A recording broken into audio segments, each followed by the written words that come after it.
Hey folks, welcome back to Geeks. I'm your host, Kurt Wiegel, and today we are going to be talking about Dresden Files Accelerated by Evil Hat Studio.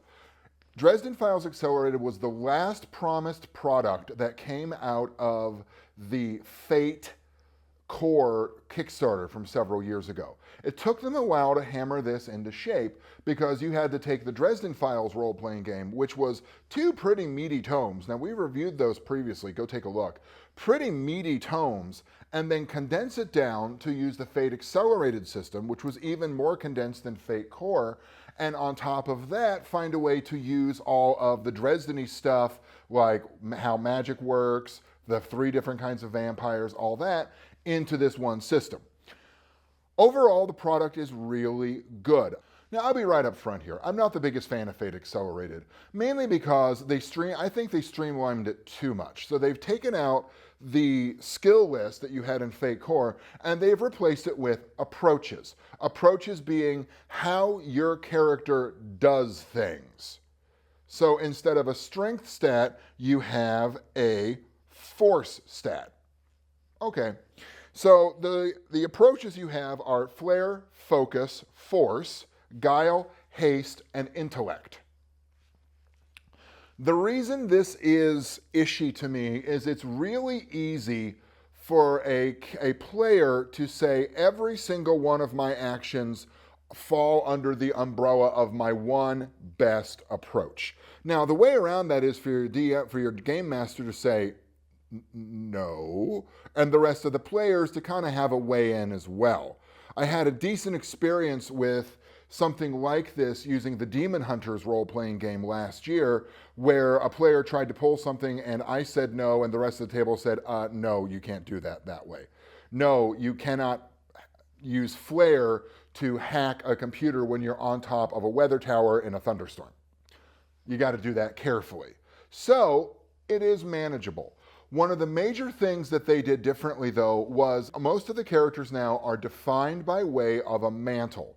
Now, there are mundane mantles, and there are supernatural mantles. Some of the mundane or pure mortal mantles that you have that you can work with are clued-in mortal, police officer, investigative reporter, criminal, kind of what you would see from the normals of the Dresden Files series. These are your Waldo Butters, this is Karen Murphy, this is Johnny Marcone. With each mantle comes a specific set of unique conditions that you have. These are in addition to the normal conditions you get for absorbing injury or overcoming danger or something like that. So for the clued-in mortal, you have a condition known as knowledge. It's 5 boxes, and it represents the breadth of knowledge that you may or may not have. When you need more information than you have, or you need to leverage more info out, you check off a box, and then it comes back later. So this means you know more than the average mortal. Then on the supernatural end of things, you've got a lot. Let's be honest here. You've got the full-on spellcasters. One of the things that's interesting about the full-on spellcasters is they get their evocation, they get their ritual spells, but they also have a ton of boxes, stress boxes, and conditions. So for you, when you have to keep pushing yourself and pushing yourself and pushing yourself beyond what you are normally capable of. The way the magic works is it allows you to do one of your approaches with like spectacular magic flair, but it also knocks you up a level on the weight class. More on that in just a second. Other optional characters you have out of this, besides clued-in mortal and spellcasters, are changelings, Knight of the Cross, Knight of the Fairy Court. I was particularly fond of the fact that in Knight of the Fairy Court, they've added 2 new types of knights, if you will, to represent more information that's come out of the books. For instance, now you can be the Earl King's Huntsmaster, which has certain abilities that come with it. You're better at being sneaky. You can use your sneaky or your stealth approach for attacks, most of the time, that sort of thing. Then my personal favorite is Kringle's Seneschal. Later on in the books, you actually meet Santa. I'll let that sink in. You meet Kris Kringle. He is a kindly male member of the Winter Court, and you can be his emissary on Earth. You don't get as many of the stronger, faster, tougher powers that you get with the Fey Knights, but you do get some nice bonuses, like you can hide in plain sight or just appear like you were there. Oh, look, I was here this whole time. You just didn't see me. Or you have the naughty or nice ability, which is essentially you can get people to confess. You can get them to say what they're really thinking or their secret desire, which sounds a lot like what Lucifer in the television program could do. Red Court Infected is in here as well. White Court Vampire. Valkyrie, if you absolutely have to have it. Or you can rename Valkyrie Einhar, I suppose, if you needed to. Weird creatures. It's pretty well populated by what you would expect from a Dresden Files role-playing game, with each one of the mantles giving you certain abilities, advantages, and extra boxes that you can check off. For the vampires, etc., you have hunger. That hunger ability, you check off a box of that, you can use your stronger, faster, tougher in a given situation. I think the fact that you can use stronger, faster, tougher for one exchange rather than for an entire scene is a little limiting, but maybe I'm thinking of the more prolonged battles that we see in the book, like the big battle at the end of White Knight and the battle at Chichen Itza in Changes, where, let's face it, the White Court Vampire is throwing around power like nobody else. Also, for people that are linked to the Fae or have sponsored magic, you have the in debt boxes. You check off those and you can use the power from your sponsor. Sort of works the same way for Hellfire and Soulfire as well. It is populated at the beginning with major non-player characters from the series. For example, you have stats for Butters, you have stats for Marcone, you also have stats for people like Warden Ramirez. So after that, it gives you how to build your setting, which is not very different from what you have in the main core books. I really appreciate the fact that in this one, they build New Orleans as your Dresden city. I found that I was surprised that someone hadn't done that earlier, to be quite honest with you. And they chose certain parts of New Orleans, like the Formore coming in as a power. The Fae really aren't a presence. There's a ghoul who is making a power grab. And out of the Lalaurali mansion, there are massive necromantic surges.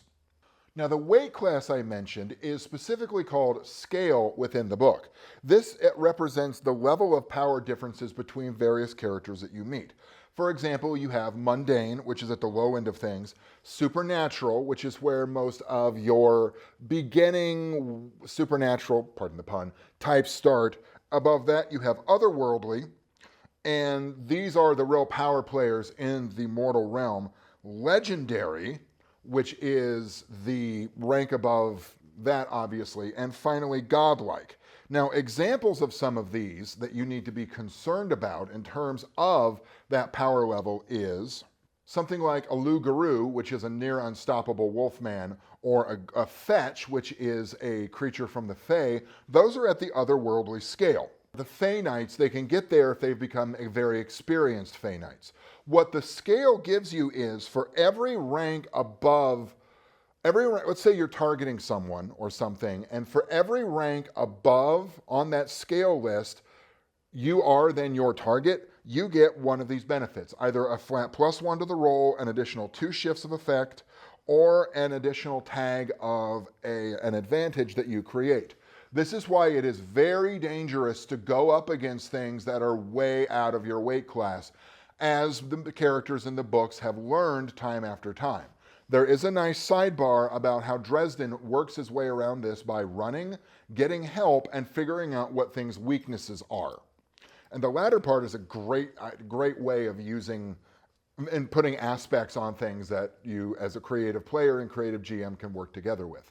The final thing I want to say about this is the original books were written as a role-playing game with commentary from Dresden, from Billy, and from Bob, and Butters, I think, as it went along.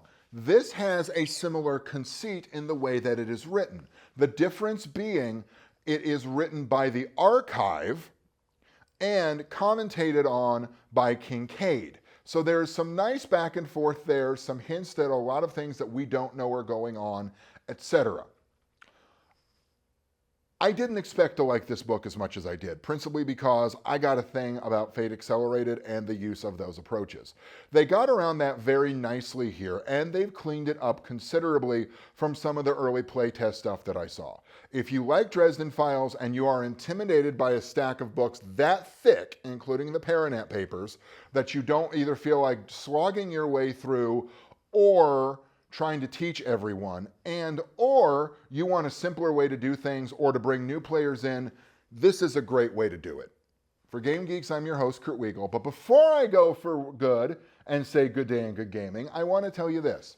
Our website has been recently completely revamped by Rob. Please go take a look at it. If you want to see the really early episodes and what a long time ago Kurt looks like, then you've kind of got to go there for episodes 1 through 25. Please like us and share us on Facebook. And if you like what you saw here, like this, and you feel like purchasing it, on the page for our reviews, there is a link to Amazon where you can go and buy this stuff. And we get a kickback every time that you do that. And that's going to go not into the Kurt and Rob Pizza and Beer Fund, but more into better equipment for the show, possibly new books we can't get from any other source. Good day and good gaming.